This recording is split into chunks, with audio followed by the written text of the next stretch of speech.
Hi, welcome to this YouTube video. In today's video, we will learn about functions in the Python programming language.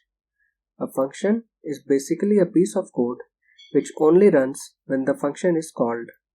We can pass data into the function known as arguments, and the function can return data as a result. Functions are used so that we don't have to repeat the code.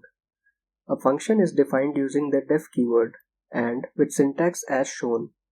Here, we have a function which just prints hello world to the screen. To call a function, we use the function name followed by parentheses. Data can be passed into the function as arguments. Arguments are specified after the function name, inside the parentheses.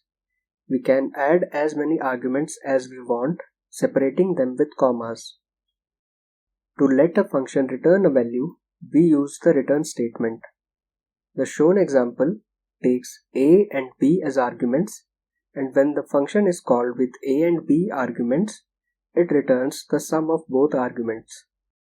If a function expects any arguments and we call it without them, it will raise an error.